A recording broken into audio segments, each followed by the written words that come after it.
वर नाही जायचं पुन्हा. नमस्कार मित्रांनो, आमच्याकडे बघा भेंडी लागवड केली. नंतर काय लावलो भाऊ? ककडी ककडी ककडी लावली का इकडे? ककडी लावली, जनावरांना खायला कडवळ केलंय ज्वारीचं.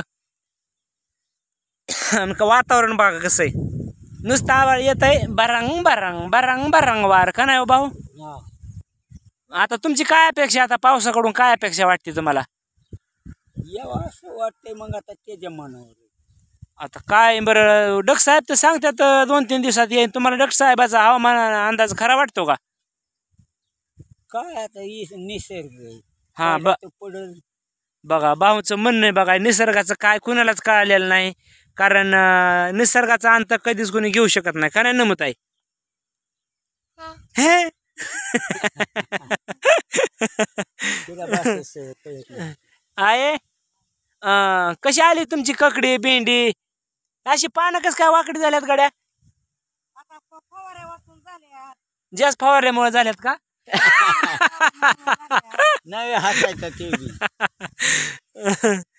मित्रांनो बघा, भेंडी वाकडा दाखवती माणसाला. बरं, ह्याला औषध कोणचं फवारावं काय म्हणायचं? ह्याला खालून बघा कशी किडी इथं, अशी हिरवी हिरवी किडीत बघा. ही हिरवी किडी मारण्यासाठी काय करावं लागेल कमेंट बॉक्समध्ये सांगायला विसरू नका. तिकडे ककडी बघा लावलेली, तर ककडीची पान अशी कशी वाकडे तिकडे होत्यात आणि पिवळे पडल्यात बघा.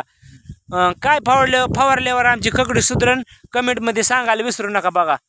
कणार आहे हो का? आमचं इथं रान आहे हो का? आमचं इथं बंगला आहे तो का? तिकडं विहीर आहे तो का? तिकडं परपीटचं घर आहे.